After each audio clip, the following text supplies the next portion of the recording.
Meerut Hapur Lok Sabha seat की अगर बात करें तो सबसे खास बात मेरठ हापुड़ लोकसभा सीट की यह है कि मोदी लहर से पहले 2009 में जब चुनाव हुए तब भाजपा का कैंडिडेट यहां से इलेक्शन लड़ा और उसको जीत भी हासिल हुई। यानी कि लगातार 3 बार से यहां पर भाजपा के सांसद हैं। लेकिन क्या ऐसी वजह है जो अब तक भाजपा ने मेरठ में अपना कैंडिडेट की घोषणा नहीं की? और तमाम चर्चाएं करेंगे। हमारे साथ कुछ पार्टी के और आम जनता यहां पर मौजूद है जिनसे ये पूरी चर्चा करेंगे कि ऐसा क्या है जिसपे ये कहा जा सकता है कि भाजपा के लिए एक सिक्योर सीट है कि जीत हासिल होगी, लेकिन अभी तक कैंडिडेट घोषणा नहीं की है। और तमाम मुद्दों के बारे में बात करेंगे। सबसे पहले आपसे शुरुआत करते हैं। क्या नाम है भाई आपका? पार्थ कपासिया। पार्थ, ये बताएंगे कि चुनाव आप वोट डालेंगे, पहली बार वोट डाल रहे हैं आप? हाँ जी।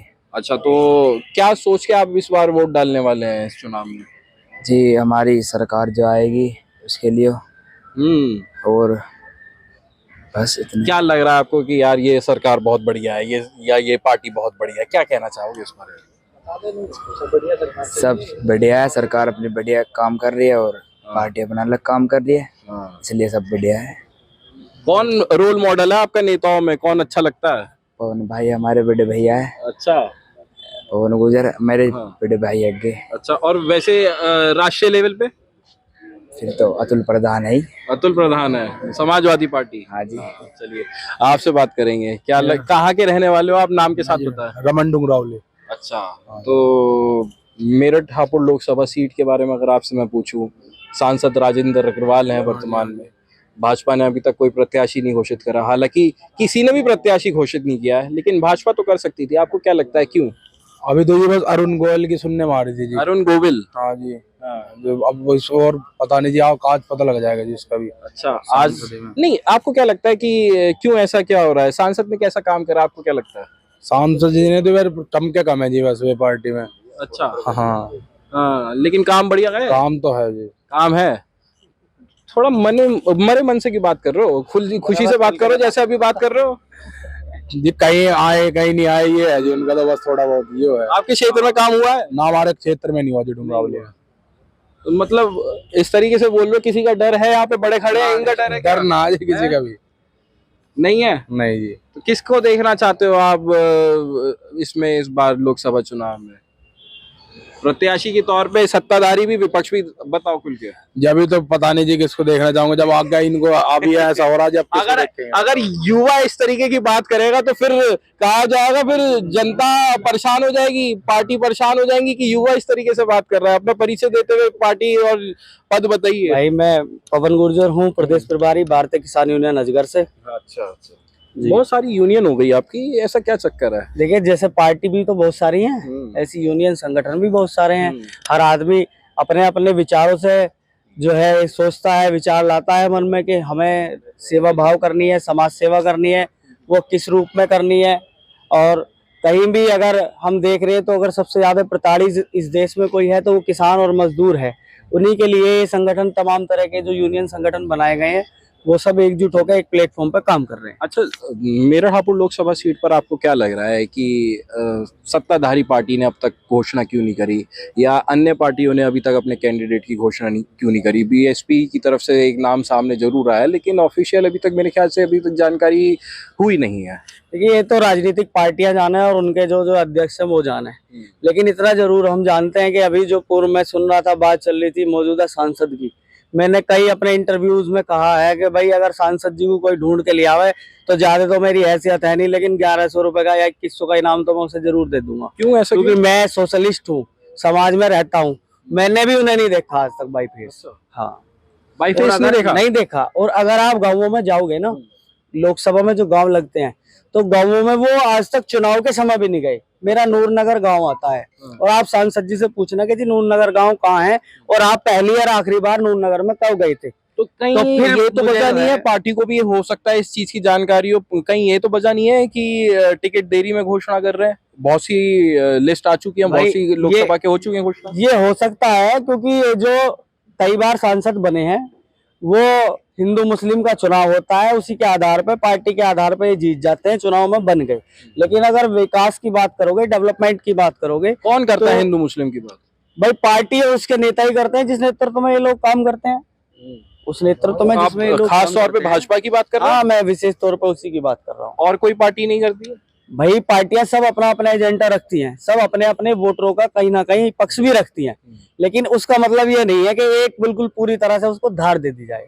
मैं मानता हूँ इस चीज को कि भाई जिसका जो वोटर होता है कहीं ना कहीं वो उससे लगाव रखता है, लेकिन मैं तो आपके चैनल के माध्यम से एक ही बात कहना चाहूंगा, 2024 का चुनाव लगभग आ गया, किसानों की जो लगातार मांग चली आ रही है, मैं देश के आदरणीय प्रधानमंत्री जी से ये विनती करना चाहूंगा, निवेदन करना चाहूंगा कि जो मांगे हमारे किसान भाइयों की हैं उन्हें पूरी करें, ताकि किसान जो वहाँ अपना काम छोड़ के आंदोलन कर रहा है वो कहीं ना कहीं वापस अपने काम पर लौट सके।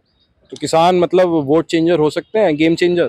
हाँ, हो सकते हैं, क्यों नहीं हो सकते। एक बड़ी संख्या है इस देश में, आधे से अधिक आबादी जो है वो कृषकों की है, किसानों की आबादी है। ये भारतवर्ष जो है कृषि प्रधान देश है, तो कहीं ना कहीं किसानों पे सरकार डिपेंड करती है। किसानों पर सरकार डिपेंड करती है। मेरठ हापुड़ लोकसभा सीट पर क्या लग रहा है आपको, क्यों देरी हो रही है टिकट घोषित होने में? 2 लिस्टें बीजेपी ने निकाल दी है, नाम परिचय देते हुए बताइए। मैं आकाश गुजर, भारतीय जनता पार्टी में युवा नेता हूँ। ये तो केंद्रीय नेतृत्व का काम है कि कब प्रत्याशी घोषित करें, लेकिन आप लोग जानते हैं कि यहाँ के जो सांसद हैं वो 3 बार जीत चुके हैं। केंद्रीय नेतृत्व जिसका भी नाम घोषित करेगी, भारतीय जनता पार्टी यहाँ पे एक बार फिर जीत की पताका फहराएगी, और सब लोग जानते हैं। युवा नेता हैं आप, तो क्षेत्र में भी जाते होंगे, आपको दायित्व भी दे रखा होगा, कुछ काम करने के लिए भी कहा गया होगा लोकसभा को लेकर, तो जब जनता के बीच में जाते हैं क्या आपको लगता है कि क्या चीज चल रही है? आप लोग जानते हैं कि देखो 500 सालों से अयोध्या में राम मंदिर का मुद्दा अटका हुआ था, और ये सनातन धर्म से संबंधित अगर प्रभु श्री राम का मंदिर भारत देश में नहीं बनेगा तो और कहाँ बनेगा। और इसके बावजूद भी 500 साल तक हम लोगों को, आप लोगों को संघर्ष करना पड़ा। इस देश के यशस्वी प्रधानमंत्री नरेंद्र मोदी जी और उत्तर प्रदेश के मुख्यमंत्री योगी जी के नेतृत्व में कोर्ट के फैसले के बाद इसका निर्माण यहाँ पर हो पाया है। हर्ष का विषय पूरे देश में है, देश में ही नहीं बल्कि विदेश में भी है। आप लोग जानते हैं कि 370 और 35 से तो ये सब मुद्दे कश्मीर, बने ये रहेंगे। सब मुद्दे लगातार बने हुए हैं। और आप लोग जानते हैं लगातार देश के प्रधानमंत्री नरेंद्र मोदी जी ने भारत की पहचान दुनिया में बनाई है। आज पहले यहाँ के प्रधानमंत्री जी कहीं जाते थे तो वो एक कोने में खड़े रहते थे, आज देश के प्रधानमंत्री कहीं जाते हैं तो हर देश के राष्ट्रीय अध्यक्ष वहाँ खड़े होकर भारत के प्रधानमंत्री जी का स्वागत करते हैं। एक अलग ही सीना चौड़ा इस देशवासियों का होता है, आप लोग भी देखते हैं टीवी के माध्यम तो से। ये जनता ये चाहती है कि इस तरीके की जो पार्टी है वो रहनी चाहिए सत्ता में। हाँ, नरेंद्र मोदी जी ने देश को अलग ही विकास, आप देखते हैं, मैं आपसे 10 साल पहले बात करूं, लगभग 2014-15 के आसपास की, 14 तक की लगभग, उससे पहले की, तो मैं पूर्वांचल में जाता था कई बार, अमेठी उस साइड जाता था, बलरामपुर वगैरह, तो वहाँ पे रोडों का इतना खराब हाल था, इतना खराब हाल था कि कहीं रोड आपको मिलती नहीं थी। आज कम से कम उत्तर शिकायत प्रदेश करती होगी कि सड़कें तो जरूर बनी है लेकिन जो टैक्स है वो भी बहुत वसूला जा रहा है। नहीं, आप लोग जानते हैं, एक बात तो बताओ, टैक्स अगर हमसे वसूला जा रहा है तो उसका काम भी तो हमारे लिए किया जा रहा है। अगर टैक्स नहीं लिया जाएगा तो विकास कार्य कहाँ से होंगे?